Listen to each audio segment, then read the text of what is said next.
Hello and a very warm welcome to all of you in the series Exploring the Unexplored. In this show, I invite people from different walks of life who talk about the hidden aspects of their personalities and lives which are having greater importance to the society. And generally, these things are not in the public domain.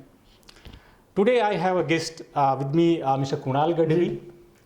He's a gazetted officer in the government of Gujarat, working as a section officer in Sachivalaya in the climate change department. He's an author, he's a writer, he is a mentor to the students and candidates, those who are aspiring for the civil services, and he also mentors youth for different arts and cultural festivals like in Gujarat University.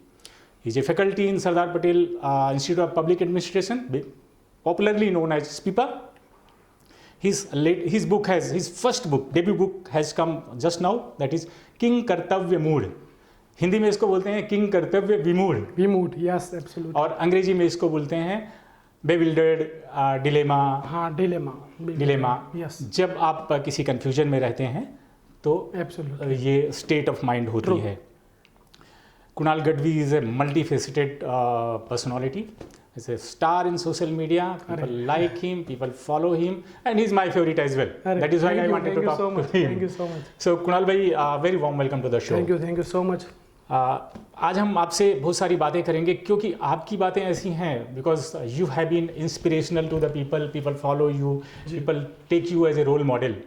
But मैं जब आपकी CV पढ़ रहा था तो मुझे उसमें एक कोट मिला former US president Barack Obama का. जी. उसमें ये था कि you can not wait for the changes to कम.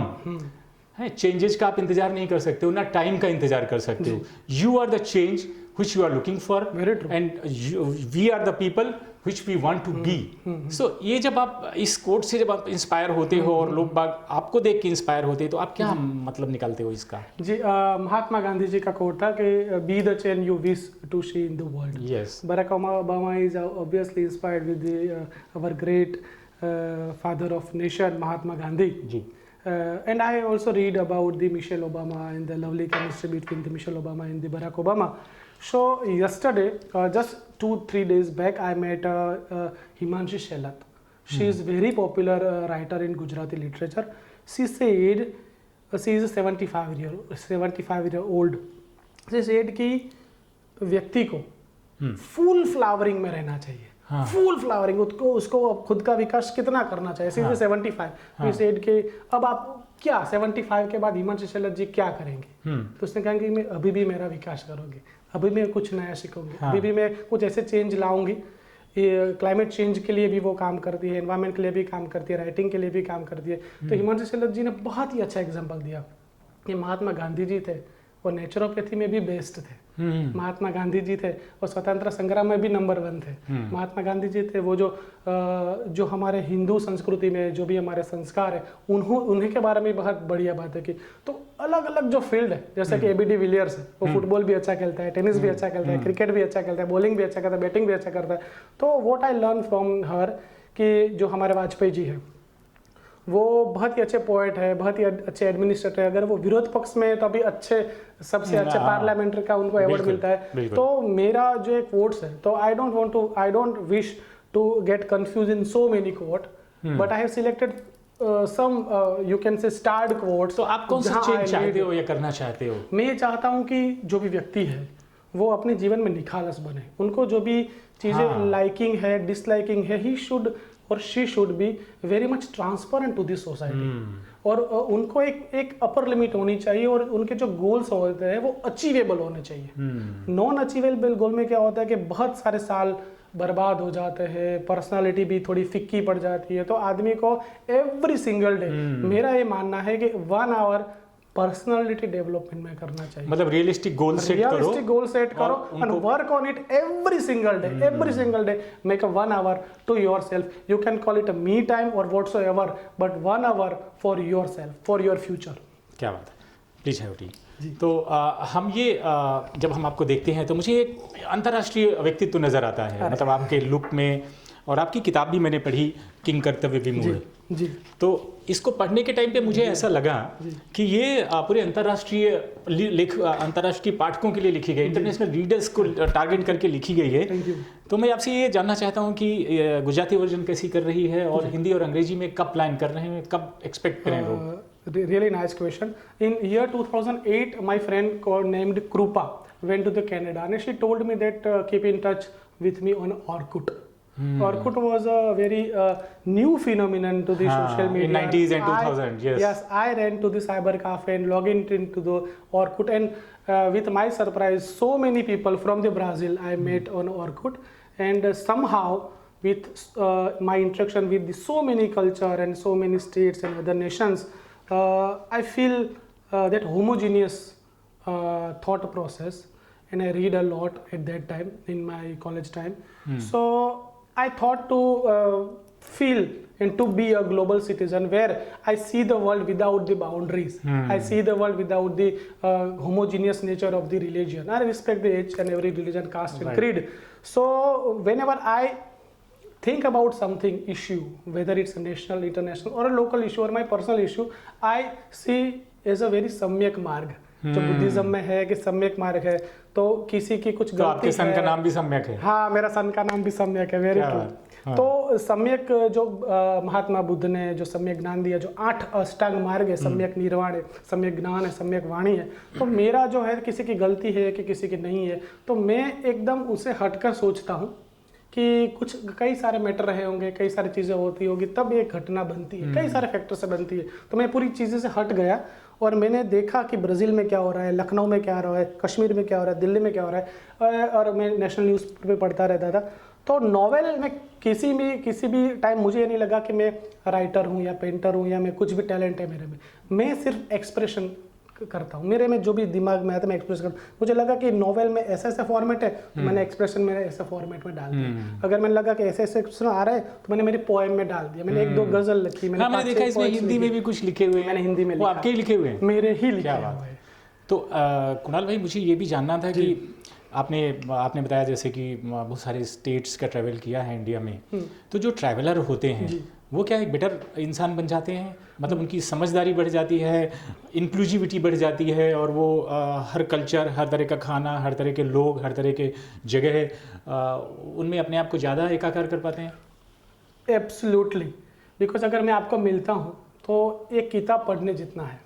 मैं 50 आदमी को मिलता हूँ, अगर मैं जाता हूँ कश्मीर, तो वो 50 आदमी को मिलना 50 बुक पढ़ने जितना है। तो फॉर मी, जैसे मैंने जीपीएससी यूपीएससी प्रिपरेशन किया, तो हमारे में संस्कृति भी आती थी, हमारे में जियोग्राफी पर आती थी, हिस्ट्री भी आती थी। तो जब मैं ट्रैवल करता हूँ या मेरे जो कलीग ट्रैवल करते हैं, तो वो एंटरटेनमेंट पर्पज नहीं होता। वहाँ की संस्कृति जाननी है, वो लोग क्या खान पान करते हैं, वहाँ का क्लाइमेट कैसा है, वो सब हम जानते हैं। तो मल्टीफेसेटेड पूरी थॉट प्रोसेस रहती है। तो एक जैसे आपने कहा कि जब अगर कोई ट्रैवल करता है तो उनकी जो सोच है, उसका जो लॉजिक है, उसका दायरा बढ़ जाता है, वाइडर होता है। उनके अंदर जो हार्ट किसी के लिए प्यार है तो वो वाइडर बन जाता है।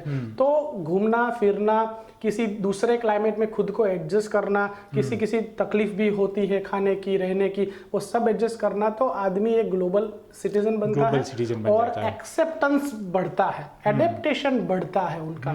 तो ट्रैवल तो करना ही चाहिए। अब जितने लोग देखो, महात्मा गांधी देखो तो पूरा ट्रैवल किया उन्होंने ट्रेन में। अपने राहुल सांकृत्यान देखो तो तिब्बत से लेके इंडिया तक आए और रशिया और इंडिया का 5000 साल पुरानी किताब लिखी, वोल्गा से गंगा।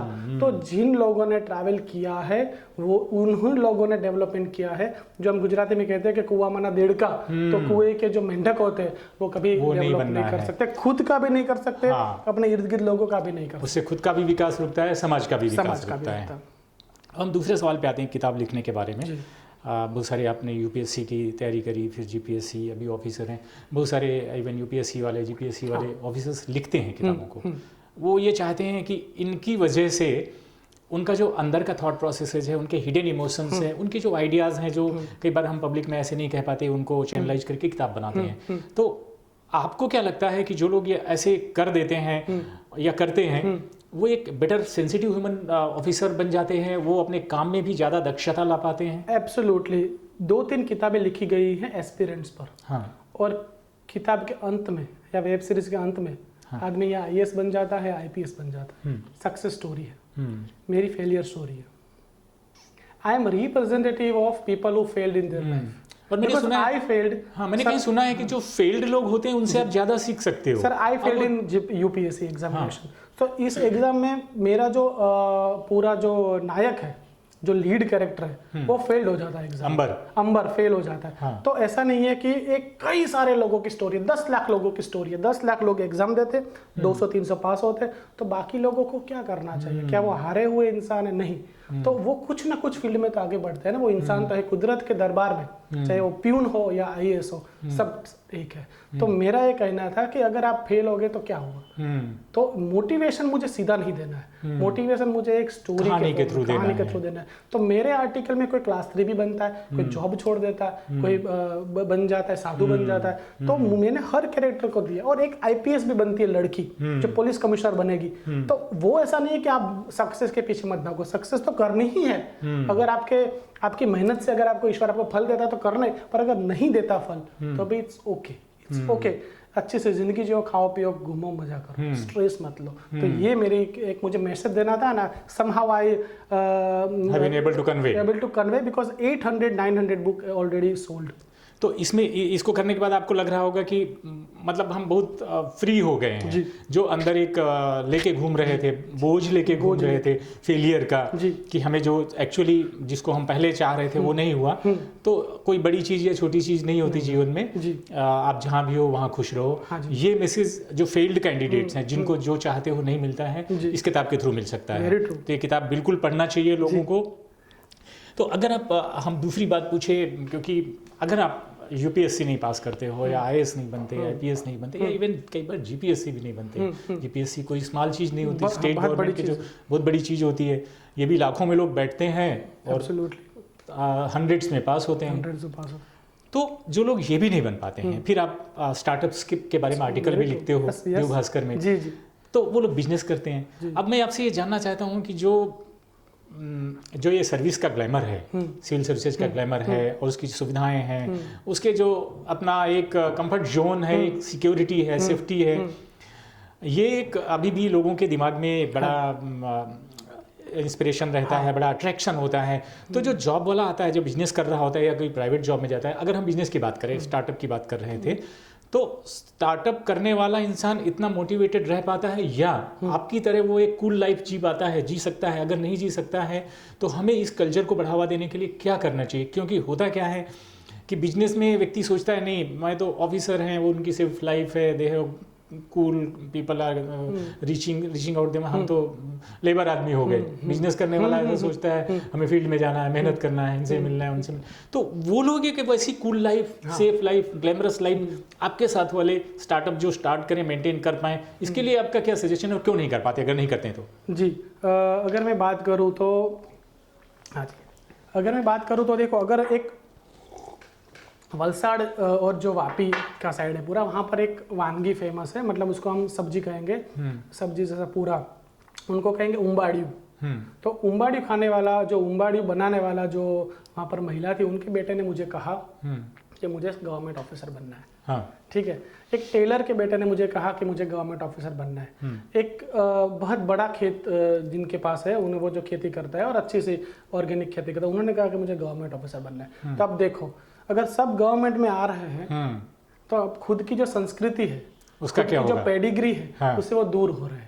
तो गवर्नमेंट आना बुरी बात नहीं है, पर सब यूनिफॉर्मिलिटी बन रही है, सब एक ही काम कर रहे हैं। गवर्नमेंट में 10 to 6 जॉब कर रहे हैं। खुद की संस्कृति है, वो संस्कृति में नृत्य उनका अलग है, उनका कपड़े अलग है, उनके पहनावा अलग है, उनके घर अलग है, उनकी जो रीजियनल है वहाँ पर वो अलग रहते हैं। वो पूरा बाहर आके मेट्रो लाइफ जिएंगे तालुका प्लेस पर या वहाँ पर वो ठीक है। तो ऐसी चीज मैं नहीं कह रहा हूँ कि मैं गवर्नमेंट में बताऊँ, पर मैं कह रहा हूँ कि अगर जो भी बंदा जिस वहाँ से आ रहा है, तो वहाँ के कुछ इनोवेटिव आइडियाज लाकर, अगर गवर्नमेंट में भी कई सारी स्कीम है, जैसे स्टूडेंट स्टार्टअप स्कीम है, तो SSIP जिसको कहते हैं, तो ऐसी कई सारी केंद्र सरकार की, गुजरात सरकार की स्कीम्स है, जैसे करके कोई स्टार्टअप शुरू कर सकता है। जब भी हम वर्ड यूज करते हैं स्टार्टअप, तब स्टार्टअप में होता है इनोवेशन होता है। ऐसा नहीं कि भी मैंने चाय की दुकान बना दी तो मेरा स्टार्टअप, तो वो तो बिजनेस है, मतलब कुछ नया करना है जो नहीं है, वर्षों से हो रहा है, 200-300 साल से हो रहा है, वो तो मैंने मेरे पापा का था, अब मैं कर रहा हूँ, तो वो स्टार्टअप नहीं है। मैंने नया शुरू किया, पहले जॉब कर रहा था, अब मैं स्टार्टअप कर रहा हूँ, वो स्टार्टअप नहीं है। स्टार्टअप वही है जो किसी ने नहीं किया, जैसे जोमेटो आया था तो वो स्टार्टअप है, जैसे स्विगी और जोमेटो आया था, अभी उबर आ गया तो वो स्टार्टअप है। इसमें जैसे इनोवेशन है जिसने किसी ने नहीं किया, तो अगर वो करने के लिए पढ़ाई लिखाई अच्छी होनी चाहिए, वो करने के लिए आपको लोन अच्छे से मिलनी चाहिए, क्योंकि स्टार्टअप एक पूरी जो जनरेशन करेगी तो वेल एंड गुड है। तो अपने देश में अभी स्टार्टअप्स का क्या भविष्य है और कैसा चल रहा है? बहुत ही अच्छा भविष्य है। चाइना और यूएस तो इसमें काफ़ी आगे है, बट एशिया में इंडिया बहुत अच्छा कर रहा है स्टार्टअप में। इंडिया की रैंक भी अच्छी है, हमारे 35-40 अराउंड, तो हमारे जो यूनिकॉर्न स्टार्टअप है जो बहुत बड़े, जैसे कि नाइका हो गया, ऐसे बड़े बड़े, तो स्टार्टअप का इकोसिस्टम बहुत अच्छी है। स्टार्टअप से हम लोगों को जॉब्स देते हैं, जॉब टेकर नहीं बनते, जॉब गिवर बनते हैं। तो मैं कहता हूँ कि हर एक व्यक्ति को अपने पोटेंशियल को पहचानना चाहिए कि मेरा इतनी मेरी पोटेंशियल है। जैसे मैंने अचीवेबल गोल्स की बात की, चाहे वो बिजनेस में जाए, चाहे वो जॉब कर ले गवर्नमेंट की, सब करे, खुद को इतना चाहिए कि भाई बस दाल रोटी निकल रही है ना महीने की, बस इनफ है। पर मेरा एक जो सवाल था उसका जवाब अभी मुझे आपसे चाहिए जी। कि जो बिजनेस करते हैं या इवन थोड़े छोटे जॉब में हो जाते हैं, जिसको यूपीएससी नहीं मिला, जीपीएससी भी नहीं मिला, वो लोग अपने आप को कम ना आंकें और वैसे ही जीवन जिए कि नहीं, I am good, I am whatever I wanted. तो ये, क्योंकि ये एक समाज को ऐसा एनर्जी देगा और ऐसा आउटलुक देगा जिससे कि हमारे अंदर वो एक हीन भावना या डिप्रेशन फीलिंग कि नहीं यार मैं तो कुछ नहीं हूँ या कुछ नहीं कर पाता हूँ, मुझे तो ऐसा ही करना पड़ेगा। उसके लिए हमें, आप जैसे यंग लोगों को, हम जैसे लोगों को, हमें एक चेतना लाने की जरूरत है, क्योंकि मैं समाज में देखता हूँ एक कड़वी वास्तविकता है कि कोई चारा नहीं है। क्यों? हाँ, क्योंकि आर्मी में अगर जाते हो तो 23 साल की अपर लिमिट है, 24 साल की अपर लिमिट है लेफ्टिनेंट बनने के लिए। जीपीएससी यूपीएससी में 35 ईयर की अपर लिमिट है।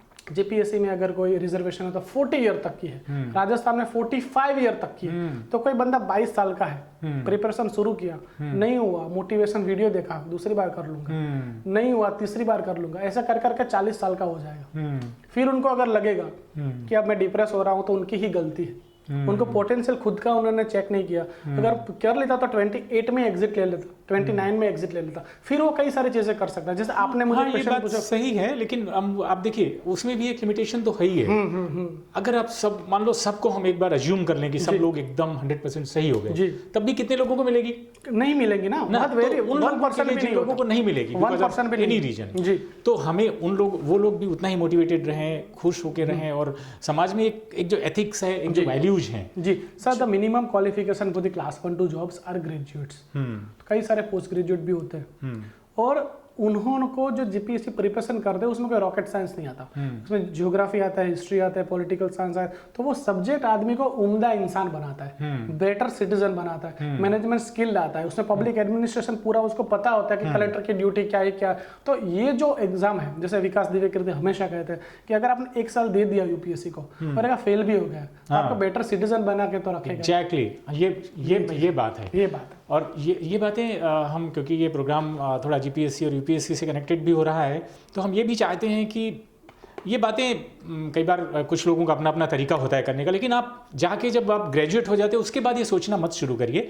कई बार इंजीनियरिंग कॉलेजेस हुए या टॉप मैनेजमेंट इंस्टीट्यूट्स हैं, वो ये बोलते हैं कि तुम यहाँ जब आते हो उस टाइम पे सोचना मत शुरू करो कि अब मुझे IIM करना है, IIT में आगे।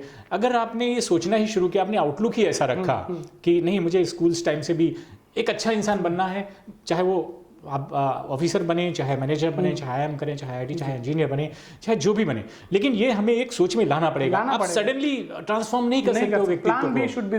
Plan B should be there, and जो व्यक्तित्व आपका जो पर्सनालिटी है वो उसके हिसाब से डेवलप करना पड़ेगा। आप ये सोचो कि नहीं, मैं जब मुझे ऑफिसर में बन जाऊंगा उस टाइम पे मैं अपने आप को ऑफिसर की तरह ट्रीट करूंगा। वही बात मैं आपसे कर रहा था कि हम सब लोगों को हम एक एथिकल वैल्यूज के साथ, एक सिविलिटी के साथ, एक प्रॉपर रिस्पॉन्सिबिलिटी के साथ, सेंस ऑफ रिस्पॉन्सिबिलिटी के साथ अगर बचपन से हम जी रहे हैं तो हम ये भी नहीं बनेंगे तब भी हमें कोई दिक्कत नहीं, वो भी नहीं बनेंगे तब भी हम उस तरह से कर सकते हैं। ये बात आपके थ्रू, आपके माध्यम से हम लोगों तक बताना चाहते हैं कि देखिए, आप एथिकल वैल्यूज और सिस्टम को तो फॉलो कर ही सकते हैं। अब हमारे पास आपके लिए एक सवाल आपके डिपार्टमेंट से है और फिर हम रैपिड फायर राउंड की तरफ जाएंगे। बहुत इंटरेस्टिंग राउंड है, सब लोगों को बहुत मजा आएगा। जी जी। क्लाइमेट चेंज डिपार्टमेंट जिसमें आप काम करते हैं, जिसमें आप ऑफिसर हैं, वो क्या करता है और वो क्लाइमेट के बारे में, क्योंकि क्लाइमेट हमारे लिए आज के टाइम में सबसे महत्वपूर्ण मुद्दा है, जी तो उसमें क्या करते हैं और क्या करना चाहिए लोगों को बचाने के सर, लिए? भारत सरकार में जो हमारा डिपार्टमेंट है जी। That is a forest environment and climate change. Gujarat में क्लाइमेट चेंज इंडिपेंडेंट डिपार्टमेंट है, अच्छा, सिर्फ क्लाइमेट चेंज पर फोकस करता है। और हमारा जो डिपार्टमेंट है इट इज़ फोकस्ड ऑन जो कार्बन एमिशन है उसको घटाया जाए, कार्बन की जो तीव्रता है उसको घटाया जाए, उसके लिए जो भी करना पड़े करेंगे। तो जैसे पेट्रोल डीजल फ्यूल है, जो फॉसिल फ्यूल जिसको कहेंगे, उसका हमको यूज़ घटाना है जिससे करके एटमॉस्फेयर में वेदर में कार्बन की जो मात्रा है वो कम हो। तो कैसे कर सकेंगे? तो रिन्यूएबल एनर्जीज है, तो ये जो इलेक्ट्रिकल व्हीकल्स हैं, सोलर, इसमें आप लोगों का बड़ा रोल है, टू द आप इलेक्ट्रिक सब्सिडीज दे रहे हो, एनकरेज कर रहे हो, टू द सोलर पैनल्स, अच्छा, to the wind energy, to the small tidal energy, everything which can be an option to the fossil fuel, we are giving subsidies. तो हम करेंगे, बच्चों को पढ़ाएंगे कि क्लाइमेट चेंज क्या है, टीचर्स को ट्रेनिंग देंगे कि कैसे आपको लोगों को ट्रेन करना है अबाउट द क्लाइमेट चेंज। हम वनीकरण को प्रोत्साहन देंगे, हम प्लास्टिक वेस्ट जो है वो कैसे सखी मंडल करके वो कलेक्ट करें, वो करें। हम डेजर्टिफिकेशन को घटाएंगे कि जो डेजर्टिफिकेशन सिटी में आ रहा है उनके लिए कैसे हम उसको घटाएं, फॉरेस्टेशन करेंगे।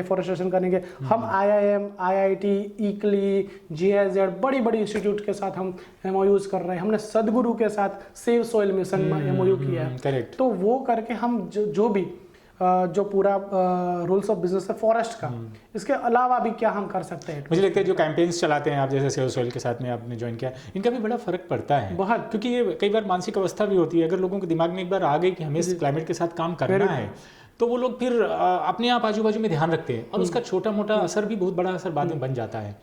So thank you so much. It was very nice answers from your side, and hopefully readers will enjoy. Now we come to very interesting round that is called rapid fire round. जी। तो कुणाल भाई, आप जवाब एक शब्द में, एक sentence में या 2 सेंटेंसेज में दे सकते हैं जी। आप सोशल मीडिया में स्टार हो, पर्टिकुलरली फेसबुक में मैं देखता हूँ आपकी एक कमेंट के पीछे, आपके एक राइटअप के पीछे बहुत सारे कमेंट्स आते हैं, लोग बहुत जुड़ जाते हैं। तो आपको सबसे अच्छा कमेंट आज तक क्या मिला है? ज्योति माकर ठाकर जो जामनगर से है, वो हमेशा कहते रहते हैं कि भाई you are the one everyone aspire to be. तो पूरा जो पोटेंशियल होता है एक पुरुष में, तो वो उनके तरफ आप ऑलमोस्ट पहुंच गए हो। तो she always appreciate me, she is like my mother figure.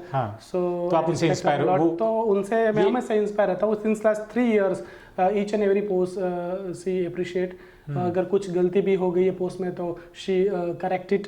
तो आई एम एंड फेसबुक आपको बड़ा इनपुट आउटपुट जो होता है उससे बड़ा किताब लिखने में भी बड़ी मदद मिली, आपने एक्सेप्ट भी किया है बात। एब्सोल्युटली। अच्छा, क्योंकि सोशल मीडिया 2 वे ट्रैफिक है, बहुत सारे क्रिटिक्स भी होते हैं, पर्टिकुलरली अगर आप ट्विटर में जाते हैं तो वहाँ पे आपको बहुत सारे बिग बैट्स भी मिलते हैं, ट्रोलिंग भी बहुत होती है। आपकी कभी ट्रोलिंग हुई और वो ट्रोलिंग क्या थी? ट्रोलिंग मेरी एक ऑर्गेनाइज्ड नहीं हुई, जैसे कि 15 बंदे ने एक साथ ट्रोलिंग कर दिया, ऐसा नहीं हुआ। कभी कभी एक दो आ जाते हैं, कुछ करेक्ट करने के लिए आ जाते हैं। कुछ लोग कहते हैं कि कभी आप हर्ट हुए किसी बात से? मैं कभी भी किसी बात से हर्ट नहीं हुआ हूँ, क्योंकि मेरे पता नहीं क्यों I am so much blessed कि लोगों से प्यार ही मिला है।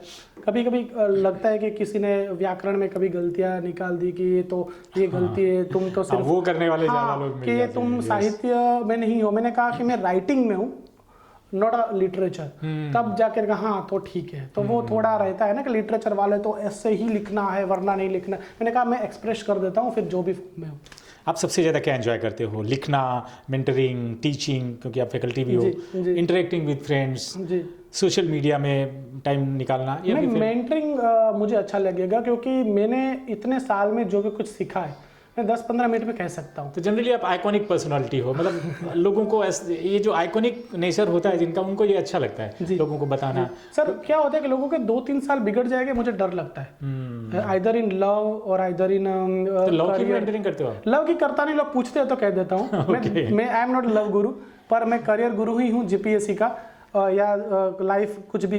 पर जब भी लोग पूछते हैं तो मैं उसको मेरा पूरा कॉन्सेंट्रेटेड करके जितना भी मैंने अभी तक पढ़ा है, सुना है, देखा है, जाना है, वो 15 मिनट में कह देता हूँ कि ये तुम ऐसा कर लो तो 2 साल तेरे बच जाएंगे भाई। तो मुझे मेंटरिंग अच्छा लगता है। ओके।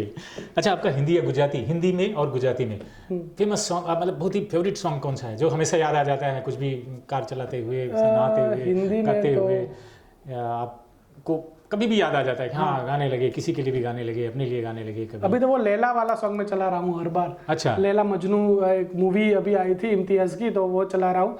बाकी तो मुझे दिल चाहता के सॉन्ग्स बहुत अच्छे लगते हैं। दिल चाहता के सारे सॉन्ग्स। कौन सा सॉन्ग, एक आध लाइन बताइए आप। कोई कहे कहता रहे। अरे वाह, बढ़िया। मतलब अपने में है जमाना। और गुजराती सॉन्ग, क्योंकि गुजराती भी सुनते ही हो आप? मैं सुनता हूँ। अभी जो वो पॉपुलर सॉन्ग हुआ है काफी, मैं भूल गया अभी वो गुजराती फिल्म कौन सी थी? फिल्म भी भूल गया मैं, पर वो एक अच्छा सॉन्ग था। उसको कहेंगे कि चांद ने कहो आज हाथ में नहीं। यस, चांद ने कहो आज हाथ में। It's beautiful. फिल्म का नाम याद है? नहीं, फिल्म भूल गया। इट्स ब्यूटीफुल सॉन्ग, ब्यूटीफुल पता चल जाएगा जी। अच्छा, क्योंकि हम लोग सब उतार चढ़ाव से अपने जीवन में गुजरते हैं, तो आपके जीवन का, अभी तक की जीवन का सबसे डिफिकल्ट टाइम क्या था? डिफ़िकल्ट टाइम, मेरे फादर की अभी डेथ हो गई है बिफोर 3 मंथ्स। तो वो बहुत डिफ़िकल्ट था, बिकॉज आई नेवर इमेजिन कि कोई ऐसे जा सकता है। तो मुझे कभी मैंने सोचा नहीं था कि ये पूरा सेटअप है दुनिया का, तो ऐसा ही रहते। मतलब मृत्यु को मैंने कभी स्वीकार नहीं किया। चाहे वो फिल्म स्टार का भी हो, तभी मैं वो न्यूज़ स्किप कर देता हूँ। मैंने कभी पोस्ट नहीं किया फेसबुक पर। जैसे इरफान चले गए, ऋषि कपूर चले गए, मैंने पोस्ट नहीं किया। मैं उसको स्किप करता हूँ। फादर को तो मुझे एक्सेप्ट करना ही पड़ेगा। तो वो एक रियलाइजेशन हुआ। Very difficult to accept my father's demise. तो वो थोड़ा डिफिकल्ट रहा। यस, वो होता ही है, सबकी ज़िंदगी का होता है। And I fully understand that. अब आप, क्योंकि हमने देखा है कि लोगों ने जीवन में कभी भी नई चीज़ें, क्योंकि हम एक्सप्लोरिंग द अनएक्सप्लोर्ड सेशन कर रहे हैं, तो कभी आपको लगता है कि जीवन में हम एक्टिंग में भी एक्सप्लोर करेंगे या सिंगिंग भी एक्सप्लोर करेंगे? क्योंकि आप, you are very handsome man. Thank you so much. I got the opportunity of 6 months back for the climate change movie only. अच्छा। तो उन्होंने कुछ ऑर्गेनिक फर्टिलाइजर का कुछ मूवी बन रहा था, हमारा डिपार्टमेंट नहीं बनाएगा। उसने कहा कि भाई आप भी रोल करना हो तो कर लो। तो वो अभी मूवी बनी नहीं है, अगर बनेगी तो I would definitely, very best. Thank you so much. I would act in it. Yes, and I would contribute. Singing में भी लिटिल लेटर और मे नॉट बी। देखो, मेरी कम्युनिटी में सिंगिंग लोग बहुत अच्छा करते हैं। मैं अच्छा नहीं कर पाता। Aditya Gadhvi is my cousin. तो सिंगिंग तो पता नहीं, पर मैं अकेला ऑटोमेटिकली हेरिडिटरी है लोगों को। मैं बातें अच्छी करता हूँ पर सिंगिंग नहीं हो पाती। But acting I would love to do once in my life. चलिए, होपफुली हम कभी न कभी साथ में काम करेंगे जी। हाँ, साथ में, मतलब हम बनाएंगे, साथ में करेंगे। Yes, okay. सो अब बात करते हैं सोशल मीडिया की जी। सोशल मीडिया इज ए बून और कर्स? सोशल मीडिया इज बून। कर्स में इसलिए नहीं कहूँगा क्योंकि जो लोग उसको कर्स बनाते हैं ना। बून किसके लिए, कर्स किसके लिए? बून है सबके लिए, कर्स किसी के लिए नहीं। क्योंकि कर्स जो अभी बना रहे हैं ना, ट्रोलिंग कर रहे हैं या हाँ कर्स मैं कह सकता हूँ कि ऑनलाइन के धोखाधड़ी हो गई बैंकिंग की, तो वो ठीक है। Social media as far as a Twitter, Facebook और इंस्टाग्राम, मुझे कोई दिक्कत नहीं है।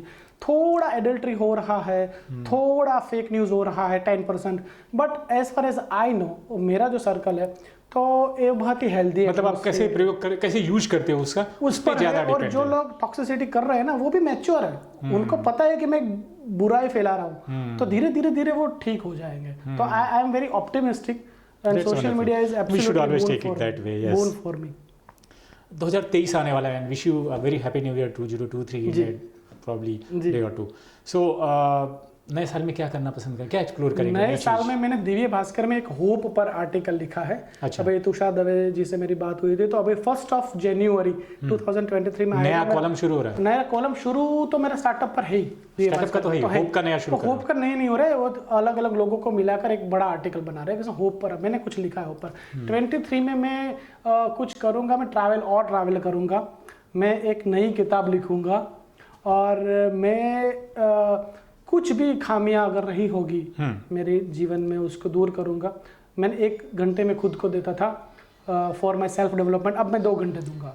जीवन से कुछ शिकायतें हैं, इन कंप्लेंट्स फ्रॉम लाइफ? जीवन से शिकायत है कि वो बहुत तेज भागती है। मेरे दोस्त 200-300 तो ऐसे कि मैं फ़ोन पर बात करता हूँ, वीक में हो जाती है 200-300 से। तो अब नहीं हो पाती। काम रहता है ऑफिस में भी, मैं लिखता भी हूँ। मेरे पास 50-60 तो ऐसे फ्रेंड हो गए जिसको मैंने बात नहीं की। तो आई रियली रिग्रेट, और मुझे इतना दुख होता है कि 15-20 दिन हो गए, महीना हो गए, उनका मैसेज पड़ा है, मैंने देखा नहीं। तो वो शिकायत है कि 24 घंटे नहीं, मुझे वक्त वो थोड़ा थम के चले। मेरे पास अगर 48 आवर होते ना, तो I can love each and every individual on planet. आजकल लाइफ तो और फास्ट पेस्ड हो गई है, फास्ट चल रही है अभी लाइफ। और मेरी कंप्लेन है कि मैं सबको नहीं प्यार कर सकता, थोड़ा कोई कर रहा हूँ। तब मुझे सबको करना है, entire population of the earth. बढ़िया, थैंक यू। और अब हम एक बात करेंगे to end on a very happy note.